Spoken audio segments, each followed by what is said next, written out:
Assalamualaikum warahmatullahi wabarakatuh.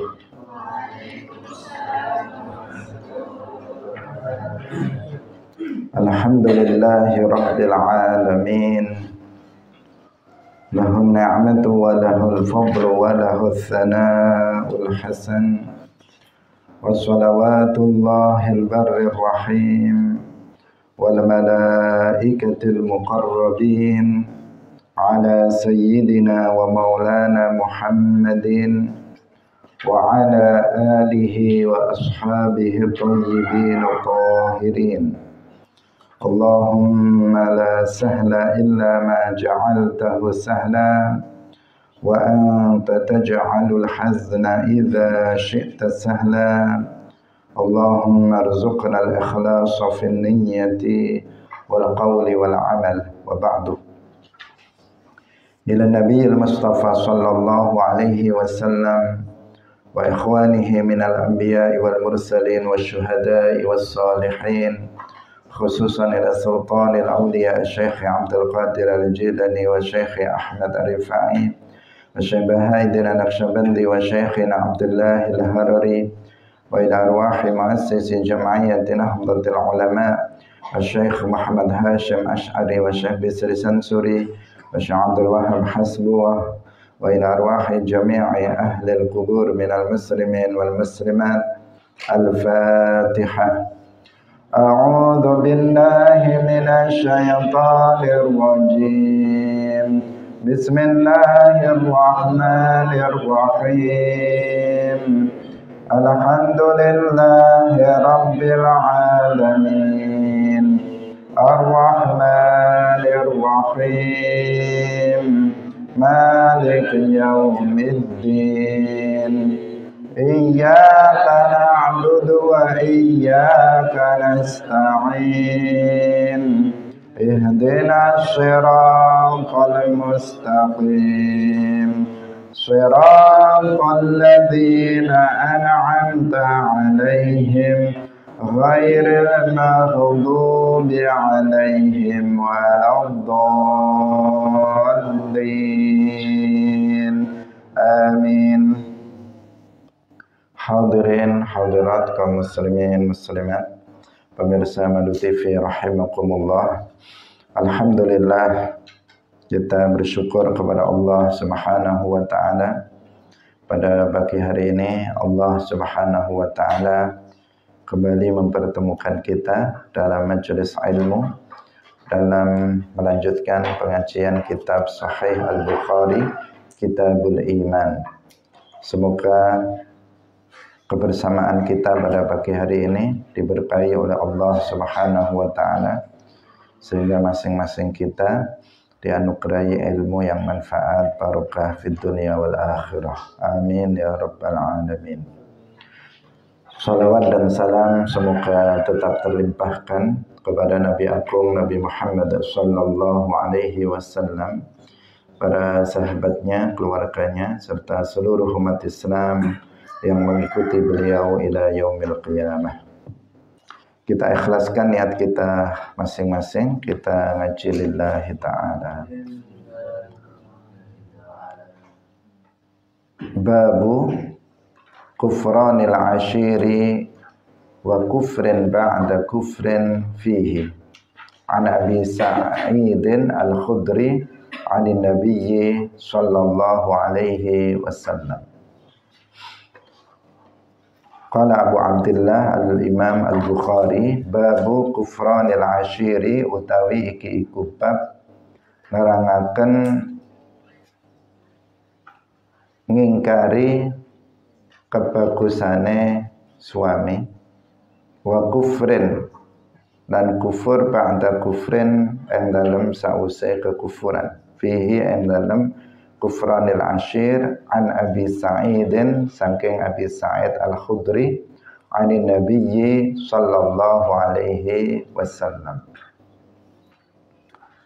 Qala haddatsana Abdullah bin Maslamah an Malik an Zaid bin Aslama an Atha ibn Yasarin an ibni Ani bin Abbas qala an-nabiy sallallahu alaihi wasallam qala wasdawu sapa nabiyyu kanjeng nabi sallallahu alaihi wasallam uritu dan paringi ningali sapa ingsun annara ing neraka fa idza aktsaru ahliha mangka tumataan utawi luweh akeh-akeh penduduk neraka iku an-nisa'u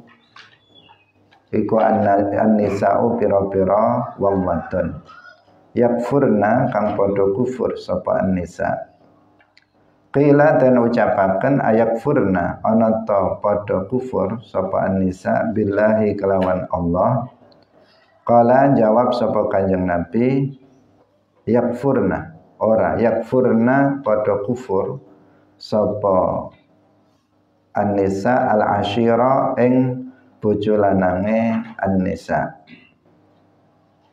wa yakfurna lan padha kufur sing ngingkari al-ihsana ing gawe baguse bojo lanange lau ahsanta lamun gawe bagus sapa sira ila ihdahunna maring salah sijine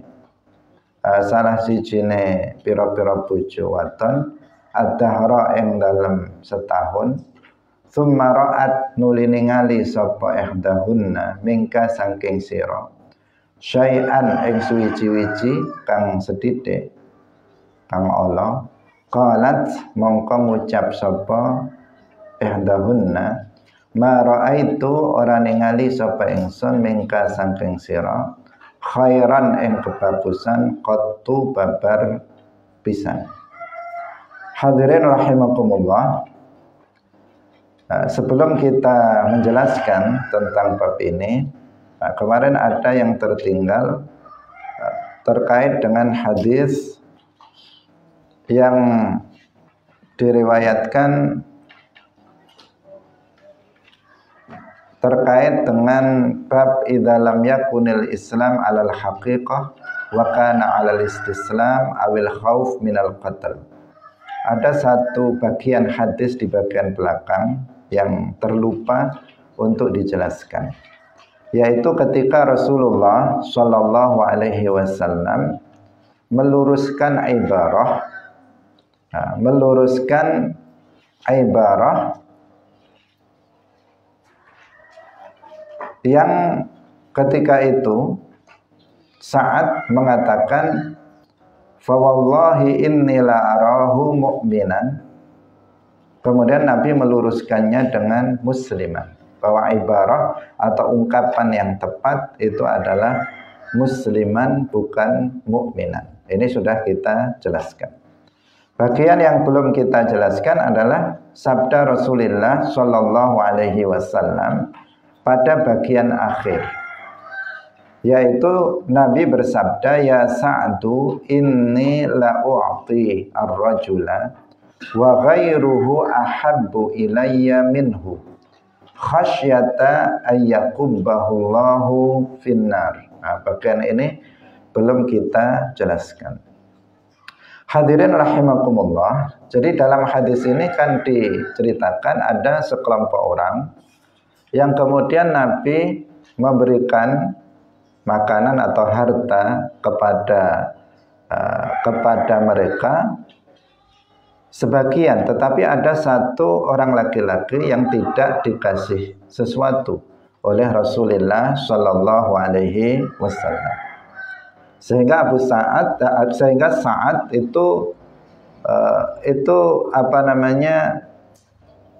dia heran dengan apa yang dilakukan oleh Rasulullah Shallallahu Alaihi Wasallam, sehingga beliau bertanya, yang intinya kenapa yang satu ini tidak dikasih, sementara yang lain itu dikasih sesuatu, dikasih makanan, harta, sementara yang satu ini tidak. Padahal aku, kata Sa'ad, melihat laki-laki ini adalah seorang mukmin sama dengan yang lainnya, dia adalah seorang mukmin.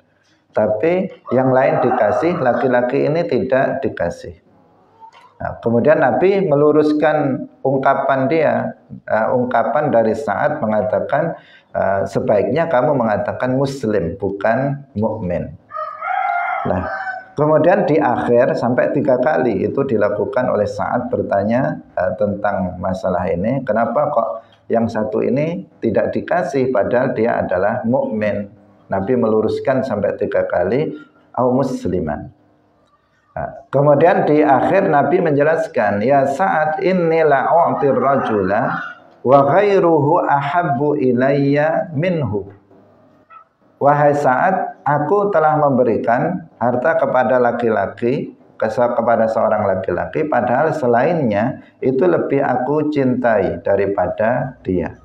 Artinya yang tidak diberi itu lebih dicintai oleh Rasulullah Shallallahu Alaihi Wasallam daripada yang diberi. Kenapa di sini adalah karena yang dikasih itu adalah orang yang dari sisi keimanannya masih lemah, dhaif al-iman. Sedangkan laki-laki yang tidak diberi, yang sesungguhnya itu lebih dicintai oleh Nabi, itu adalah yang sudah qawiyul iman, lebih kuat imannya. Jadi yang diberi itu yang lemah imannya, yang tidak diberi itu yang sudah kuat imannya. Nah, terbukti Nabi mengatakan wa ghairuhu ahabbu ilayya minhu. Selain laki-laki itu, laki-laki selain yang diberi itu, berarti yang tidak diberi itu lebih aku cintai daripada orang yang saya beri. Kenapa? Karena yang orang yang tidak diberi itu qawiyul iman, dia orang yang kuat imannya. Sementara yang diberi itu adalah yang lemah imannya. Kenapa di sini? Apa alasan Nabi? Apa hikmah sehingga Nabi itu memberi kepada yang lemah imannya dan tidak memberi kepada orang yang kuat imannya? Khasyata, jawabannya khasyata ayyakubbahullahu finnar. Karena Nabi mengkhawatirkan kepada orang yang lemah imannya itu nanti akan menjadi kufur, kemudian menjadi murtad, keluar dari Islam dan kemudian masuk ke dalam neraka nanti di akhirat. Itu alasannya. Nah, ini juga mengajarkan kepada kita semuanya bahwa dalam memberikan sesuatu kepada orang lain, maka terutama para penguasa, mereka yang memiliki kekuasaan secara khusus, secara umum ya kita semuanya, itu dalam memberikan sesuatu kepada orang lain itu mengutamakan mereka yang muslim tetapi dari sisi keimanannya itu lebih lemah. Yang dikhawatirkan mereka itu keimanannya bisa terbeli oleh orang lain. Seperti yang kita tahu banyak kelompok-kelompok di luar Islam itu yang berusaha untuk mereka membantu orang-orang Islam yang imannya lemah ini. Kadang mereka dikasih sembako, mereka dikasih hanya mie instan, untuk kemudian mereka berpindah dari agama Islam menuju agama mereka. Untuk itulah maka kita kalau memberikan sesuatu, kita misalnya mau memiliki kelebihan harta, yang lebih utama kita utamakan mereka. Mereka fakir miskin dari kaum umat Islam yang mereka imannya masih lemah, keislamannya masih lemah, kita utamakan dulu agar menjadi kuat keimanannya, menjadi kuat semangatnya di dalam memeluk agama Islam, agar azimahnya itu menjadi kuat, agar dia itu menjadi yata'allaf bil muslimin, dia hatinya menjadi lunak dan kemudian merasa menjadi bagian dari umat Islam.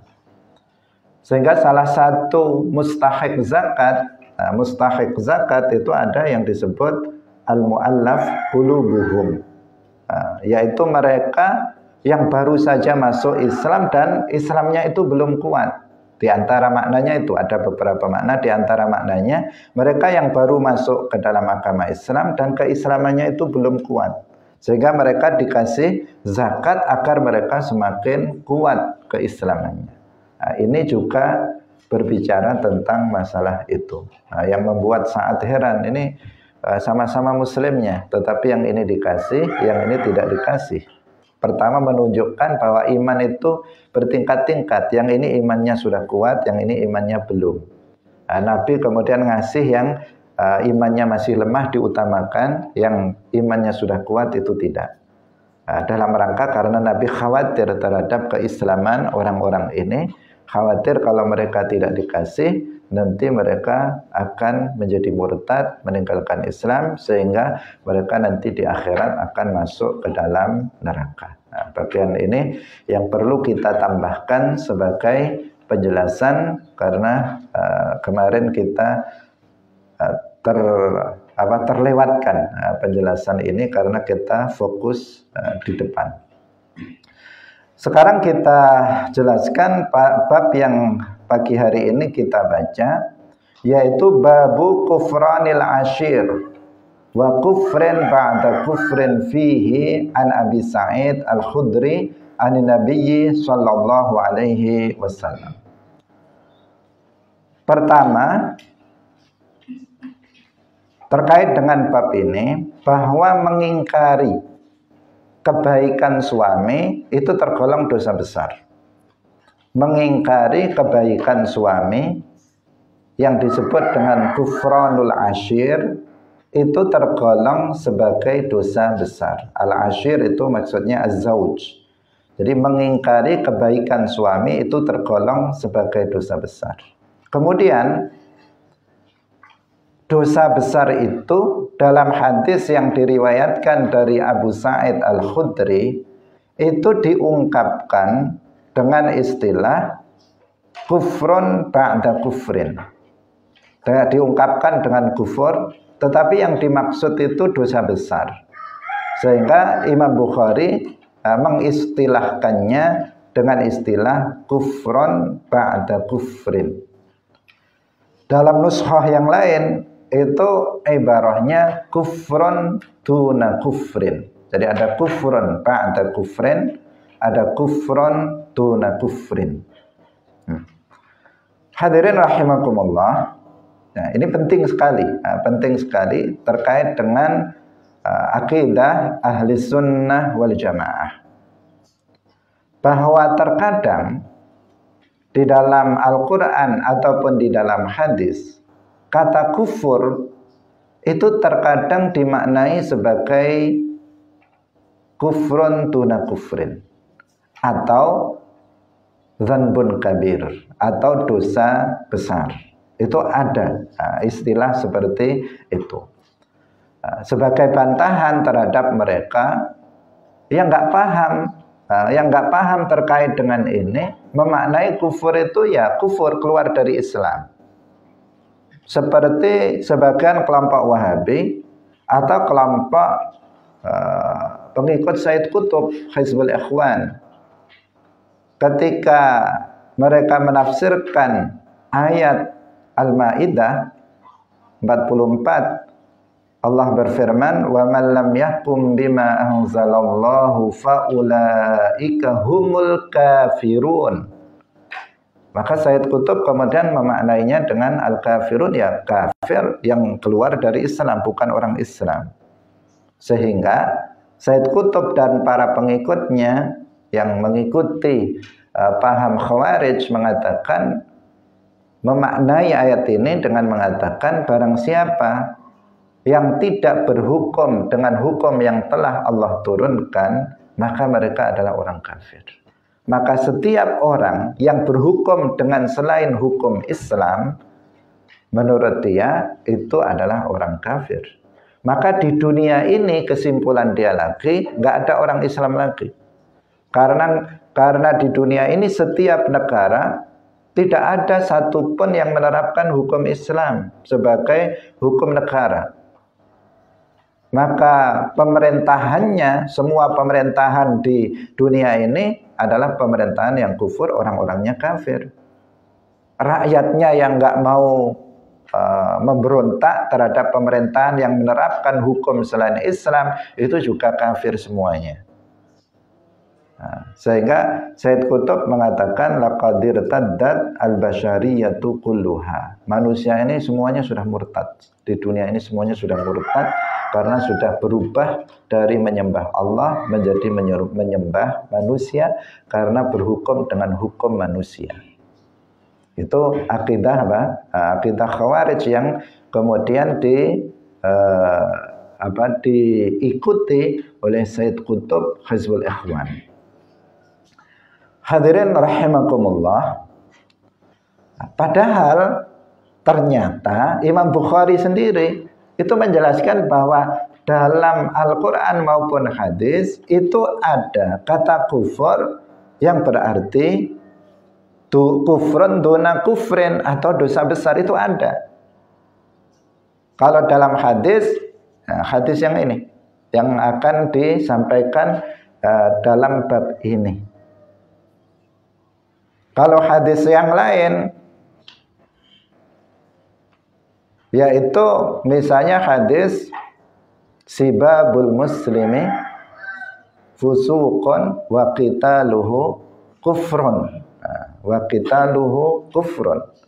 Sibabul muslimi fusuqun, mencaci maki, menghina seorang muslim itu kefasikan, artinya dosa besar. Wa qitaluhu kufrun, dan membunuhnya itu kufur. Apa maksudnya kufur di sini? Para ulama menjelaskan kufrun tuna kufrin. Dzanbun kabir, dosa besar, kufur di bawah kekufuran. Jadi dalam hadis ini kata kufur itu juga berarti dosa besar. Nah, itu membuktikan ada. Karena apa? Karena orang yang membunuh seorang muslim tanpa menghalalkan membunuh seorang muslim tanpa hak, maka dia jatuh pada dosa besar, tidak jatuh pada kekufuran. Nah, hadirin rahimakumullah. Nah, hadis ini juga demikian. Kita perhatikan, hadis ini menggunakan kata kufur, bahwa kaum perempuan itu mereka kufur. Karena Nabi mengatakan seperti itu. Tapi kemudian setelah ditanyakan, sampai para sahabat bertanya, apakah kufur kepada Allah?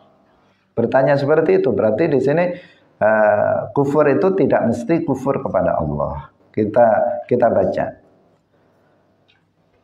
Qala haddatsana Abdullah bin Maslamah an Malik an Zaid bin Aslam an Atha bin Yasar an Ibn Abbas qala an-nabiy sallallahu alaihi wasallam uritun nara fa idza aktsaru ahliha nisa. Aku diperlihatkan neraka. Artinya Allah memperlihatkan kepadaku neraka.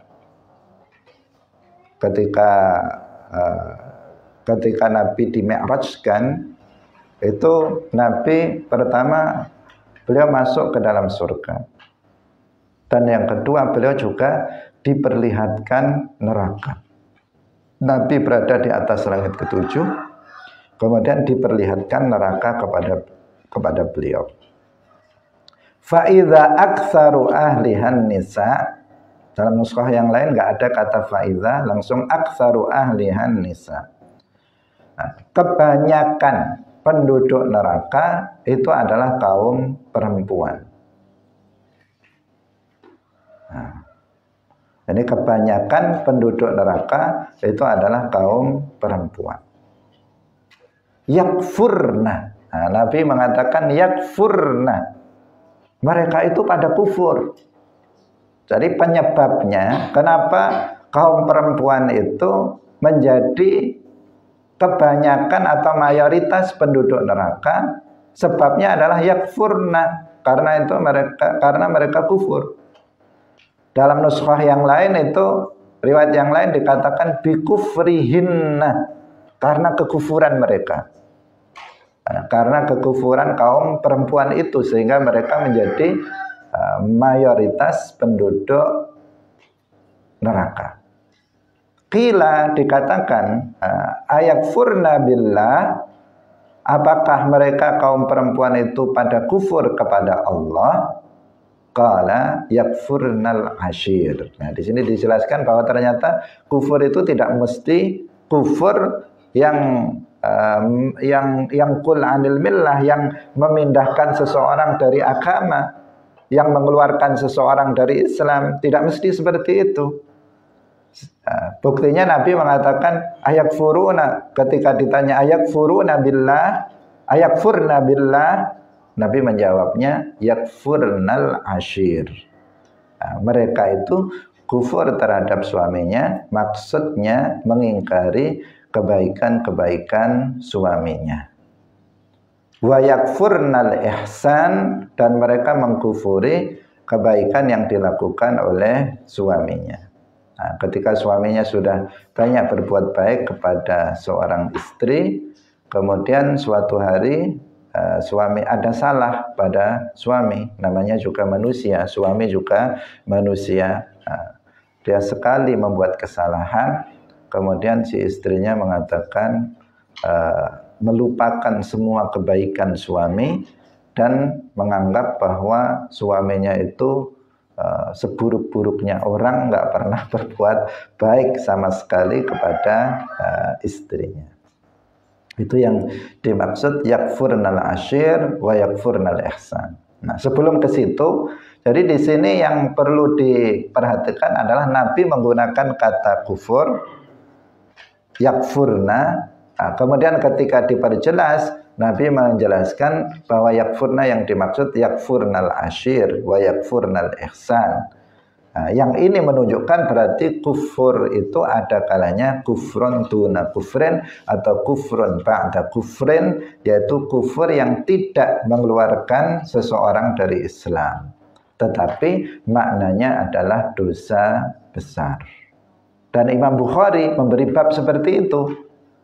Al-Imam Al-Bukhari memahami hadis ini bahwa kufur di sini adalah kufrun ba'da kufrin atau kufrun duna kufrin. Jadi Imam Bukhari ini luar biasa ya. Al-Imam Al-Bukhari, meskipun beliau itu terkenal dengan sebagai ulama ahli hadis, seperti yang kita telah jelaskan di awal pertemuan kita, bahwa beliau itu kitabnya Sahih Al-Bukhari ini termasuk as-sahhul kutub ba'dal Quran. Setelah Al-Quran yang paling sahih adalah kitab Sahih Al-Bukhari, kemudian baru Sahih Muslim. Meskipun demikian, ternyata beliau itu juga ahlul kalam. Beliau itu juga ulama yang akidahnya pertama ahlus sunnah wal jamaah. Kemudian yang kedua, beliau juga memiliki keahlian dalam bidang ilmu kalam atau ilmu tauhid. Terbukti dalam Sahih Al-Bukhari banyak sekali menjelaskan tentang masalah akidah, masalah tauhid. Dari pemberian nama bab saja, itu sudah menunjukkan. Dari kemarin kita bahas Kitabul Iman, banyak sekali bab-bab yang statement dari Al-Imam Al-Bukhari yang menunjukkan bahwa Al-Imam Al-Bukhari itu akidahnya sama dengan kita, akidah ahli sunnah wal jamaah. Selain bahwa Al-Imam Al-Bukhari itu juga mengarang sebuah kitab namanya Khalqu Af'alil Ibad, yang isinya sesuai dengan judulnya menjelaskan bahwa perbuatan manusia itu adalah Allah yang menciptakannya, membantah kelompok Qadariyah yang meyakini bahwa perbuatan manusia itu sendiri yang menciptakannya, bukan Allah. Imam Bukhari mengarang satu kitab khusus membantah itu.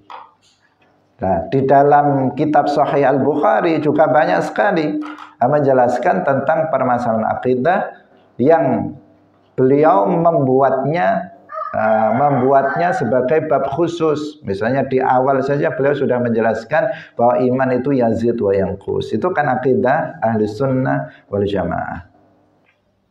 Kemudian kemarin tentang masalah iman dan Islam, keduanya mutalaziman. Itu juga ajaran dasar akidah ahli sunnah wal jamaah. Dan masih banyak lagi kalau kita ingat dari pertemuan kita awal sampai dengan hari ini, termasuk yang sekarang beliau menjelaskan ada istilah kufron ba'da kufrin atau kufron duna kufrin, yang membantah kelompok khawarij yang kemudian menyebut kufur itu ya hanya satu, yaitu kufur yang bisa mengeluarkan seseorang dari Islam. Al-Imam Al-Bukhari minas salaf, termasuk ulama salaf juga. Bahkan beliau juga mentakwil ayat-ayat sifat mutasyabihat yang makna zahirnya mengindikasikan seolah dikatakan Allah itu serupa dengan makhluk. Beliau juga mentakwil. Hadirin rahimakumullah. Sekarang kita jelaskan terkait dengan makna hadis. Jadi dikatakan di sini bahwa aktsaru ahlin nar itu an-nisa, kebanyakan penduduk neraka itu adalah kaum perempuan. Tetapi bukan berarti kaum laki-laki itu tidak masuk ke dalam neraka. Banyak juga di antara kaum laki-laki itu yang masuk ke dalam neraka. Dan tidak semua kaum laki-laki lebih baik daripada kaum perempuan. Banyak laki-laki yang kalah jauh dibandingkan dengan kaum perempuan. Karena di dalam Islam kemuliaan seseorang indallah itu bukan dipengaruhi oleh jenis kelamin. Oh, dia laki-laki, maka dia lebih mulia dari yang perempuan. Tidak. Tetapi kemuliaan seseorang itu ditentukan oleh ketakwaannya. Inna akramakum indallahi atqakum. Sesungguhnya orang yang paling mulia di antara kalian adalah orang yang paling bertakwa di antara kalian. Tidak memandang kepada jenis kelamin. Kalau seorang perempuan dia lebih bertakwa dari yang laki-laki, maka dia lebih baik dibandingkan dengan yang laki-laki. Kalau seorang laki-laki tapi enggak takwa, udah bodoh ilmu agama, enggak bertakwa kepada Allah, maka dia rendah derajatnya indallah. Jadi ukurannya bukan pada jenis kelamin, tetapi ukurannya itu pada ketakwaan. Ukurannya bukan pada derajatnya di dunia, bukan pada harta kekayaan yang dimilikinya, bukan kecantikan ketampanannya, bukan nasabnya, itu yang mempengaruhi kemuliaan seseorang, tetapi yang mempengaruhi adalah ketakwaannya. Dan itu juga terpengaruh kepada ilmu agama yang dipelajarinya. Ketika seseorang belajar ilmu agama kemudian dia mengamalkannya, siapapun dia, laki-laki atau perempuan, orang merdeka atau budak, orang kaya atau orang miskin, apakah dia berdarah biru atau berdarah merah, semuanya kalau dia bertakwa maka dia lebih utama. Siapapun itu, dia lebih mulia indallah daripada lainnya. Ini penting. Nah, penting untuk diperhatikan agar nanti kaum perempuan ketika membaca ini mereka tidak menjadi pesimis. Pesimis, wah kami jadi kebanyakan penduduk neraka. Iya, memang menjadi kebanyakan penduduk neraka, tetapi bukan berarti kaum perempuan itu lebih rendah dari kaum laki-laki, karena ukurannya itu bukan pada jenis kelamin. Kemuliaan itu bukan itu ukurannya, tetapi adalah pada ketakwaannya. Banyak para perempuan yang luar biasa, Sayyidah Asia, Sayyidah Maryam, Khadijah, Fatimah dan sebagainya, Sayyidah Aisyah, mereka ada di antara mereka sholihat, ada di antara mereka waliyat, ada di antara mereka taqiyat, faqihat, mereka orang-orang yang ahli fikih, yang berilmu luas, berilmu tinggi, banyak sekali di antara kaum perempuan. Itu. Kemudian yang berikutnya yang harus diwaspadai oleh kaum perempuan, terutama para istri, karena ini kalau nggak punya suami nggak bisa ini. Nah, harus punya suami baru bisa jatuh pada dosa ini. Nah, kalau nggak punya suami nggak bisa jatuh pada dosa ini. Karena dosa besar yang menjadi penyebab seorang perempuan masuk ke dalam neraka, yaitu dosa besar berupa mengingkari kebaikan suami. Dan ini banyak sekali kaum perempuan yang kayak seperti itu. Jadi aghlabun nisa, ghalibun nisa, aksarun nisa, kebanyakan kaum perempuan, kaum istri itu melakukan dosa ini. Karena itu dikatakan kebanyakan penduduk neraka itu adalah kaum perempuan, dan penyebabnya ini. Penyebabnya adalah dosa ini. Karena itu betul-betul kaum istri harus memperhatikan masalah ini. Kalau perlu dicatat di dinding yang besar-besar bahwa ini adalah dosa besar, jangan dilakukan. Kenapa? Karena ini peringatan. Peringatan, Nabi mengatakan ini penyebab paling banyak kaum perempuan itu masuk ke dalam neraka. Harus diingat-ingat dan jangan sampai jatuh ke dalam dosa ini. Mengingkari, Nabi menggambarkannya di sini, lau ahsanta ila ihdahunna ad-dahra thumma ra'at minka syai'an qalat ma ra'aitu minka khairan qattu. Kalau kamu melakukan kebaikan kepada salah satu dari istri-istri itu, ad-dahra, dahra ini artinya selama-lamanya. Kan itu artinya dia tahun, tetapi yang dimaksud itu sepanjang hidup kamu berbuat baik kepada istri. Kemudian suatu ketika suami melakukan kesalahan. Perempuan itu, si istri itu melihat pada si suami syai'an itu menunjukkan apa? Syai'an qalilan. Ada sesuatu yang salah dari si suami sedikit saja. Sedikit saja. Tetapi kemudian apa kata istri? Ma ra'aitu minka khairan qattu. Aku enggak melihat ada kebaikan sama sekali pada dirimu. Buruk semuanya. Enggak ada kebaikannya sama sekali, padahal sudah bertahun-tahun, sudah 20 tahun menikah, 25 tahun menikah. Kebahagiaan sudah dijalani, selain juga ada kesedihan, itu hal yang biasa. Masa berkeluarga baik, terus bahagia, terus ada sesekali sedih, hal yang luar biasa, yang biasa. Nafkah cukup, sesekali kurang, itu hal yang biasa. Sesuatu hal yang biasa dalam kehidupan, dalam kehidupan manusia. Tetapi si istri itu kemudian ketika menemui hal yang tidak baik menurut dia mengatakan ma ra'aitu minka khairan qattu.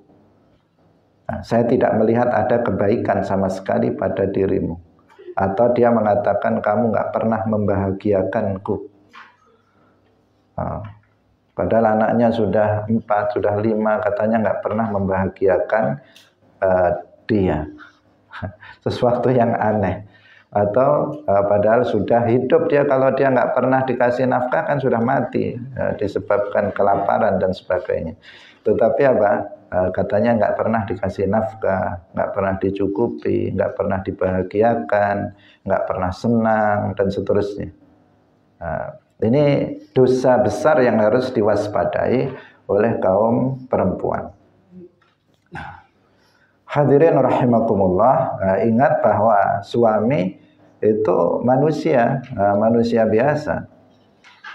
Kalau Nabi, ya istri Nabi nggak ada yang nggak ridho dengan Rasulullah Shallallahu Alaihi Wasallam.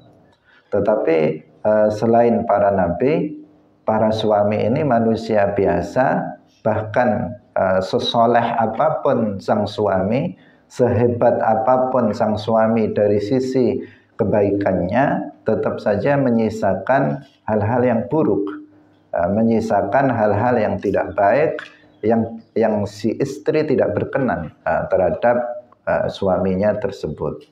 Itu yang harus disadari oleh kaum perempuan, kaum istri agar tidak terjatuh ke dalam dosa ini, yaitu dosa mengingkari kebaikan suami. Kemudian dalam riwayat yang lain itu disebutkan selain hadis ini ada dosa lain, Ketika kaum perempuan bertanya, wahai Rasulullah, kenapa kami ini menjadi mayoritas penduduk neraka? Beliau mengatakan, li'anna kunna tukthirnal la'na wa tungkirnal ashir. Jadi selain mengingkari kebaikan suami, kaum perempuan juga sering melaknat orang lain. Sering melaknat orang lain. Melaknat itu mendoakan yang tidak baik kepada orang lain. Mendoakan orang lain itu jauh dari rahmat Allah. Kalau dalam bahasa Jawa itu suka nyukurne wong. Bukan bersyukur ya, bukan bersyukur, tapi nyukurne.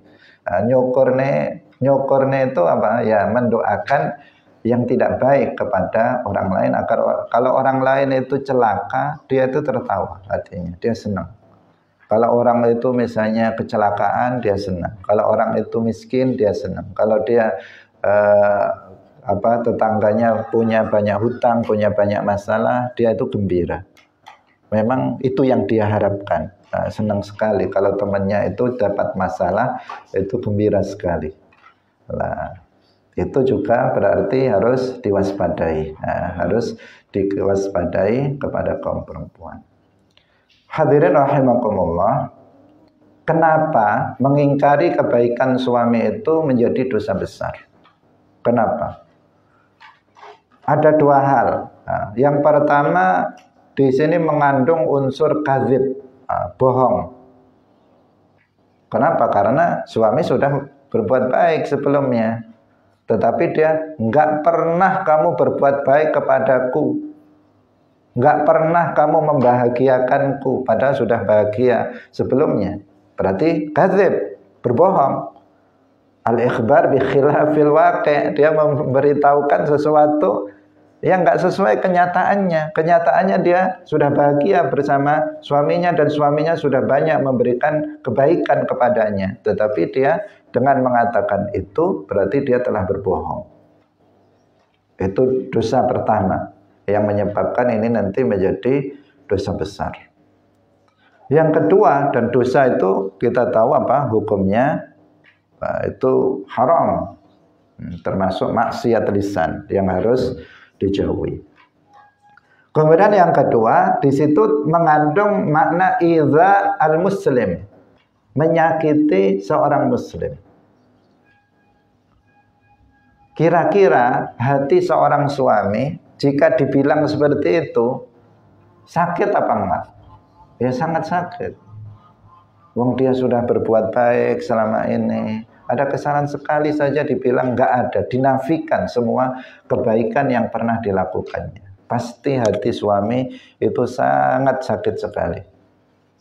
Bahkan bisa jadi keluar kata-kata yang tidak baik. Bisa karena saking sakit hatinya. Kalau tahu begini selama ini nggak saya kasih, misalnya akan bilang seperti itu. Muncul bisa mengucapkan kata-kata yang seperti itu karena sakitnya hati seorang suami ketika dia sudah banting tulang, berusaha sekuat tenaga untuk membahagiakan istrinya, untuk menyenangkan istrinya, untuk berbuat baik kepada istrinya, tetapi jerih payahnya sama sekali tidak dihargai, sama sekali tidak diakui oleh seorang istri, maka hati suami akan hancur, akan sangat sakit sekali. Nah, di situ mengandung idza al-muslim, dan menyakiti seorang muslim itu juga hukumnya haram, apalagi yang disakiti adalah suaminya. Yang istri memiliki kewajiban terhadap suaminya untuk menghormatinya, untuk mentaatinya, untuk mengagungkannya. Itu. Yang disakiti orang lain saja, bukan suaminya, itu adalah sesuatu hal yang diharamkan. Apalagi yang disakiti ini adalah suaminya, yang sudah menjadi kewajiban seorang istri untuk menghormati sang suami itu. Nah, hadirin yang dirahmati oleh Allah Subhanahu wa taala, karena dalam kehidupan berkeluarga kedudukan seorang suami itu sangat tinggi di hadapan istrinya, dan itu adalah dalam rangka untuk kemaslahatan keluarga, untuk kebaikan keluarga, bukan dalam rangka menghinakan istri, tidak, tetapi dalam rangka untuk memuliakan istri dan dalam rangka untuk menjaga kemaslahatan kebaikan di dalam keluarga. Itu harus diperhatikan baik oleh suami maupun oleh si istri. Hancurnya sebuah keluarga itu adalah akibat dari masing-masing suami atau istri tidak memperhatikan aturan-aturan Islam di dalam keluarga. Hak dan kewajiban masing-masing itu tidak difahami dan tidak dilaksanakan. Apa kedudukan suami, apa kedudukan istri, apa kewajiban suami terhadap istrinya, apa kewajiban istri terhadap suaminya, itu tidak dipenuhi. Hampir dipastikan itu terjadi terjadi masalah dalam keluarga. Ketika suami tidak menafkahi istrinya, akan terjadi masalah. Meskipun istrinya itu bisa menafkahi dirinya sendiri, itu akan memunculkan masalah. Kalau suatu ketika misalnya awalnya mengatakan ya udah saya nggak usah diberi nafkah misalnya, karena saya sudah kerja, saya punya uang sendiri. Kemudian si suami ya senang karena nggak harus memberi nafkah kepada istrinya. Kemudian berjalan, mungkin berjalan dalam sebulan, 2 bulan baik-baik saja. Tetapi ketika tersandung masalah, maka si istri akan mengungkit, kamu nggak pernah ngasih apa-apa kepadaku. Kamu sudah enggak, saya bebaskan dari nafkah. Tapi kenapa kamu seperti itu dan sebagainya. Akan terjadi masalah. Diungkit sesuatu yang sebenarnya si istri sudah ridho di awalnya, tetapi kemudian menjadi diungkit ketika terjadi permasalahan di belakang. Akan terjadi hal-hal yang semacam itu. Akan terjadi juga si istri meremehkan suaminya karena suaminya nggak memberi nafkah dia, padahal dia sendiri yang ridho untuk tidak diberi nafkah. Tetapi dianggap si suami menjadi anak buah dia, karena istrinya yang kemudian memberi nafkah untuk dirinya dan anaknya. Misalnya, akan kecenderungannya adalah ke sana. Nah, untuk itulah maka dalam berkeluarga itu semuanya harus memperhatikan hak dan kewajiban. Yang harus diyakini dengan seyakin-yakinnya adalah bahwa aturan Islam, syariat Islam dalam semua segi kehidupan manusia itu dalam rangka untuk kebaikan, untuk kemaslahatan manusia. Jika manusia itu melaksanakan ketentuan syariat Islam itu, hasilnya adalah kebaikan untuk manusia itu. Tetapi jika manusia itu tidak melaksanakannya, mengabaikannya, maka hasilnya adalah keburukan untuk umat manusia itu. Nah, itu yang harus betul-betul kita pegang, Karena terkadang manusia ketika tidak berpegang pada ketentuan itu, kemudian mereka menganggap bahwa apa yang aturan dia itu sebagai aturan yang baik. Terkadang mereka membuat kesepakatan sendiri, suami istri membuat kesepakatan sendiri yang nggak sesuai dengan ketentuan di dalam syariat Islam. Menganggap bahwa ini adalah sesuatu yang baik untuk kita, kata mereka. Padahal apa yang ditentukan oleh Allah tentu lebih baik dibandingkan dengan apa yang telah ditentukan oleh manusia. Hadirin rahimakumullah, ini waktu sudah mepet, tidak memungkinkan kita untuk membaca pada bab yang berikutnya. Intinya hadis ini mengandung dua hal, yaitu tentang kufranul ashir, itu tergolong sebagai dosa besar yang harus diwaspadai dan menjadi penyebab kaum perempuan, kebanyakan kaum perempuan itu masuk ke dalam neraka. Yang kedua tentang istilah kufrun duna kufrin, bahwa tidak semua lafaz kufur yang disebutkan dalam Al-Quran maupun hadis itu mengandung makna kufur yang mengeluarkan seseorang dari agama, tetapi terkadang kata kufur di dalam Al-Quran maupun hadis itu berarti dosa besar. Kufrun duna kufrin, sebagaimana juga kata syirik. Kata syirik itu ada kalanya syirik itu adalah syirik kecil. Seperti ketika disebutkan untuk riya, ittaqur riya'a fa innahu syirkul asghar. Sehingga harus betul-betul difahami agar kemudian seseorang tidak salah, apalagi sampai mengkufurkan seseorang yang tidak kafir. Barakallahu fikum, wallahu muwaffiq ila aqwamit thariq. Wassalamualaikum warahmatullahi wabarakatuh. La ilaha illallah. Allahumma salli ala sayyidina Muhammad wa ala alihi wa sahbihi wa sallim. Rabbighfirli wa liwalidayya wa lil mu'minina wal mu'minat.